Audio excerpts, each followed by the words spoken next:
Many students are very confused when we add s, es with the verbs. So in this video, I'm going to tell you how do we use s, es with the verbs. So let's start. Talking about the same problem, adding s or es with the verbs. When do we do that? Right? Let's read out what is written here. In present simple only. So you have to remember when we talk about adding es or s with the verbs, जब हम बात करेंगे s या es हम verb के साथ add करेंगे या नहीं करेंगे, पहली बात आप याद रखेंगे प्रेजेंट सिंपल होना चाहिए. क्या होना चाहिए? प्रेजेंट सिंपल, या जिसे आप कहते हो प्रेजेंट इंडेफिनिट भी. तो प्रेजेंट इंडेफिनिट में या प्रेजेंट सिंपल में ये रूल अप्लाई होता है. ठीक, किसी और टेंस में ये रूल अप्लाई नहीं होता सिवाय प्रेजेंट सिंपल के. For example, if you have past simple then we do not use, this rule will not be implied there, right? If we have future simple, the same case is there. So this rule is only applied in present simple.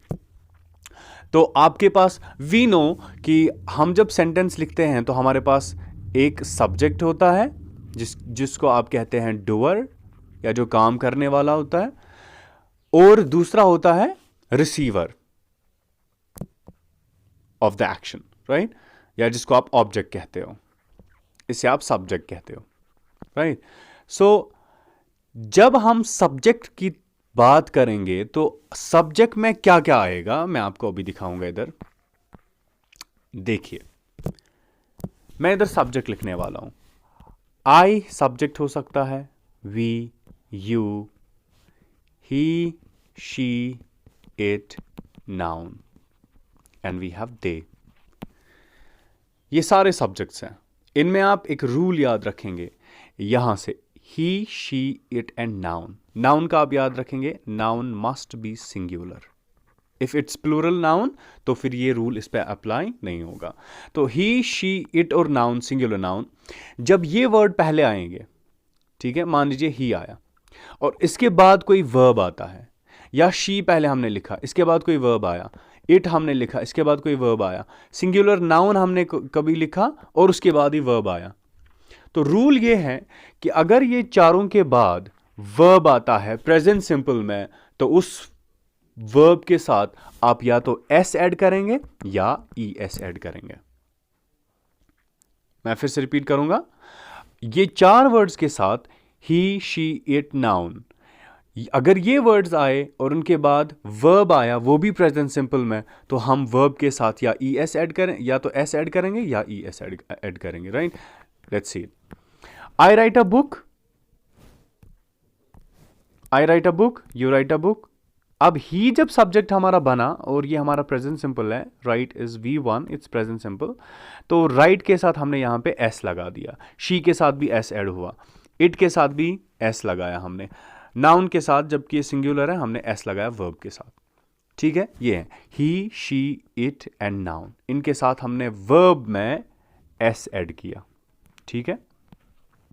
और जब हम negative की बात करते हैं, this was a positive sentence, right? Positive sentence. Talking about negative sentence, जब आपको negative बनाना होगा, आई डोंट होगा, यू डोंट होगा, लेकिन ही, शी, इट और नाउन के साथ हम डज लगाएंगे.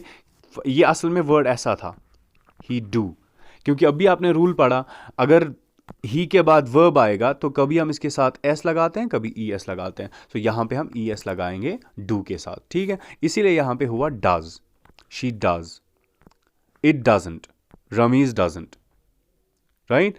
तो कभी ई एस लगाना पड़ेगा, कभी एस लगाना पड़ेगा.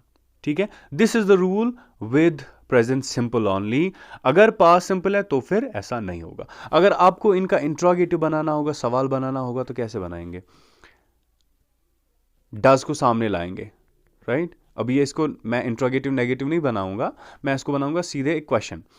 Does he right a book, तो डज मैंने किसके साथ किया? ही के साथ यूज किया. अब अगर यू है हमारा सब्जेक्ट तो मैं बताऊंगा do you write a book. अगर शी हमारा सब्जेक्ट है तो क्वेश्चन बनाना है, हम बनाएंगे does she write a book. Okay अगर नाउन है और हमें क्वेश्चन बनाना है तो मैं बनाऊंगा does Rameez write a book, right? And then we have question mark at the end of the sentence, right?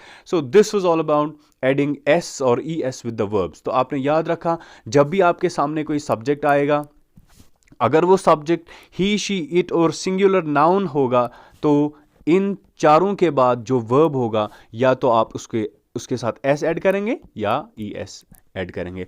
Hope you got the point and there is no confusion for this concept. Okay, thank you so much for today.